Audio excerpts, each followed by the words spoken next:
그러니까 이제 지금 보면 국민의힘은 오늘 이영선 후보 낙마 이후에 연이어서 갭투기 의혹을 제기하는 모양새고 민주당은 아마 오늘 공격 포인트는 이건 것 같습니다.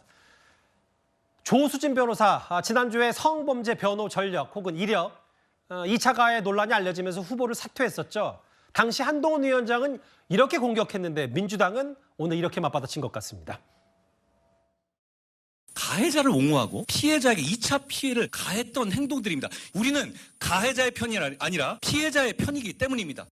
한동훈 위원장은 최근 민주당 일부 변호사 출신 후보들을 비난하며 가해자를 옹호하고 2차 피해를 가한 행위들을 우린 용인하지 못한다. 우린 가해자가 아닌 피해자 편이라고 주장했습니다. 팩트체크 결과 새빨간 거짓말입니다. 지적 장애가 있는 15살 여중생을 무려 고교생 16명이 집단 성폭행한 대전판 도가니 사건의 변호인을 맡았던 이가 국민의힘 대전 서구갑 조수연 후보입니다. 이들이 가해자 편이 아니라 피해자 편이었습니까?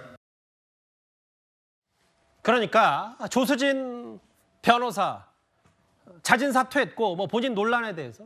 그런데 이 국민의힘 반면 이분 조수연 변호사, 조수연 후보 어디서 들어봤지 하시는 분도 있을 텐데 이분 최근에 일제 강점기 옹호 논란 때문에 당 내에서도 혹은 야당에서도 꽤 많은 비판을 받았던 인물이기도 합니다. 조수연 후보. 근데 서영주 대변인님, 네. 우리는 조수진 후보 본인이 자진 사퇴했지만 이렇게 취소했으면 국민의힘도 이래야 되는 거 아니냐 이 논리입니까? 그럴 수 있죠. 공교롭게도 이름도 비슷하네요. 조수연, 조수진인데. 그러니까 조수연 변호사 부분에 있어서도 이게 아주 유명한 그건 좀 뼈아픈 사건이죠. 대전에 있는 지적장애가 있는 15살 여중생을 고교생 16명이 집단 성폭행한 사건, 대전 판 도가니 사고라고 그때 이렇게 회자가 됐는데 이름 지어졌는데 이분이 이거를 변호했어요. 그러니까 가해자를 변호하지 않고 피해자 편이다. 한동훈 비대위원장 말이 틀렸잖아요. 이제 민주당의 여러 가지 비판을 위해서 본인들의 자당의 후보들, 특히 변호사 출신들의 여러 가지 변론들을 돌이켜보면 그 말을 할 수가 없는 겁니다. 영화 대사처럼 막말을 할 수 없지만 한동훈 비대위원장이나 잘하시라. 이런 지금 말인 거예요. 그러니까 보면은 조수연 변호사뿐만 아니라 초등학생 의붓딸 성폭행했던 울산 남구갑에 있는 김상우 후보도 있고요. 그다음에 유영하 변호사 같은 경우도요. 지금 보면은 그때 군포 집단 성폭행 관련해서 여기서 가해자가 자발적으로 했다. 아니 피해자가 자발적으로 원해서 했다. 이런 식의 옹호를 했어요. 그다음에 여기도 나왔지만 구자령 후보 같은 경우도 양천갑에 있는데 여기도 말하자면은 가해자 편에서 옹호를 하면서 프로축구단 선수 집단 성폭행 사건인데 당시도 술이 취해서 심신미약했다. 그래서 강경을 요구한다. 그러니까 변호사 해명은 있으니까. 그러니까 말하자면 전체적으로 본인들이 변호사 업무를 하는 데 있어서 어쩔 수 없는 부분들이 있는데 그 부분을 과다하게 정쟁화시키려고 끌어올리다 보니까 결국에는 역풍을 맞는 것이다. 저희는 그런 부분을 지적하는 것입니다. 네. 최근에 이제 변호사 출신 후보들이 과거에 수임했던 사건들이 굉장히 문제가 되고 있는데요. 저는 글쎄요, 어쨌든 어느 피고인에게나 변호인은 필요합니다. 다만 변호인 본인이 정치에 대한 생각이 있다면 사건을 받을 때 조금 더 가려서 받아야 되는 것이 아닌가라는 생각을 합니다. 그럼에도 불구하고 본인이 어떠한 형사 사건에 있어서 특히 강력 사건을 맡았었다라고 한다면 그 사건을 맡게 된 경위라든지 그리고 그 사건에 있어서 본인이 변론을 했었던 과정 같은 것은 적어도 지역구 주민들께 그리고 국민들께 이 과정을 좀 소상히 밝힐 의무가 있다고 생각을 합니다. 지금 조수진 변호사가 민주당에서 이제 낙마를 하게 된 과정은 본인이 자진 사퇴라는 과정을 하긴 했습니다만 결과적으로 그동안에 인권 변호사입니다. 여성 인권 전문가입니다. 그리고 노동 변호사입니다라고 이야기를 하고 그것을 홍보를 했었는데 실질적으로 본인이 변론을 했었던 과정에서는 그 본인이 했던 이야기들과 굉장히 다른 모습들이 보였던 것이죠. 그것이 국민의 눈높이에 맞지 않았던 것입니다. 그렇기 때문에 사실 지금 국민의힘에서도 문제가 되고 있는 변호사 출신 후보들의 경우에는 구자련 변호사는 제가 이미 이야기를 했다고 합니다만 본인이 사건을 맡게 된 경위와 이 내용에 대해서 국민들께 조금 더 속 시원하게 말씀드려야 되는 부분이 반드시 필요하다라고 저도 생각을 합니다. 강자혜 변호사 같은 이제 동종업계에 있는 강 변호사 말씀은 결국은 조수진 후보가 비판받았던 건 인권 변호사인 척했기 때문이라고 주장하시는 거고 또 하나 다만 국민의힘에서도 뭔가 그런저런 논란의 변론이 있었으면 추가 설명은 필요하다 이 얘기인데 아까 이제 서영주 부대변인께서 여러 과거 성범죄자 변호 전력, 이력에 대해서 언급했던 인물 중에 이제 구자룡 변호사가 있죠. 구자룡 후보. 저희가 아까 그 김기표 후보와 마찬가지로 공이 당사자의 해명과 설명을 들어봤어요. 이 얘기는 기업 사건을 위주로 변호했고 10년 전 딱 한 사건, 당시 대표 변호사도 아니었기 때문에 문제 삼는 것 자체가 부당하다. 그리고 이것 또한 특수강간을 집단 강간으로 악의적 프레임을 짰다.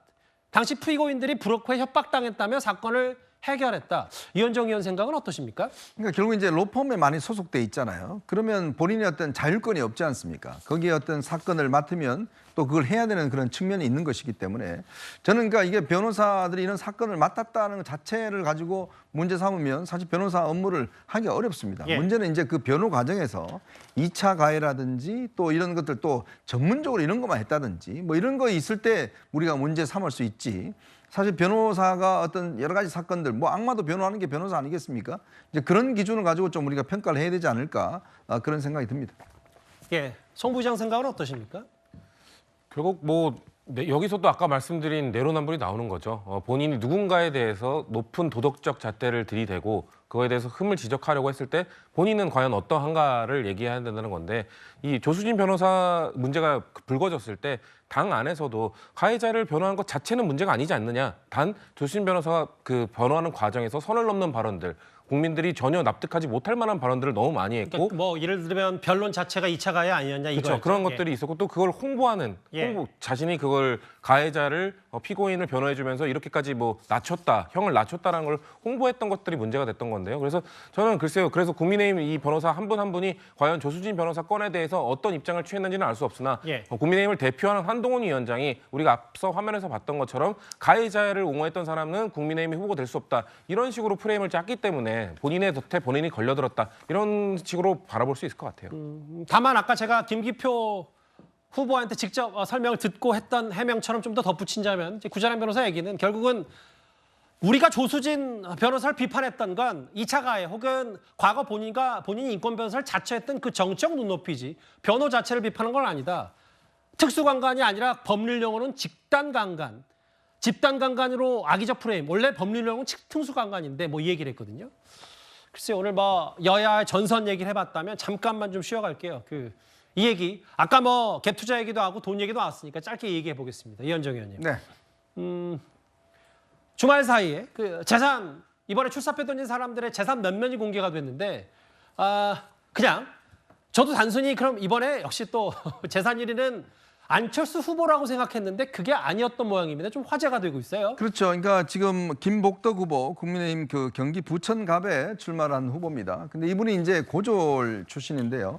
조명업체를 운영을 했어요. 예. 근데 이 조명업체가 꽤 잘 되면서 코스닥 상장을 했습니다. 그러면서 이제 이게 그 본인의 재산이 많이 늘어난 그래서 지금 이번에 후보들 전체 952명 중에서 1위를 차지했고 여전히 2위는 안철수 의원이 지금 안랩 주식을 갖고 있잖아요. 예. 그렇게 됐고 3등은 이제 김태형 후보 서울 강남을에 나온 이제 기업가 출신들이니까 아무래도 기업을 운영하다 보니까 이제 기업의 어떤 그 지분 이런 것들이 이제 아마 주식으로 해서 상당히 좀 이 재산 자체가 많아서 이렇게 신고를 한 것 같습니다. 지역구 재산 1위는 김복덕 후보. 이거는 이제 설명을 들었고 비례 1위는 누구냐? 바로 제 옆에 화면이 나왔네. 이건 저만 설명하겠습니다. 바로 허경영 대표.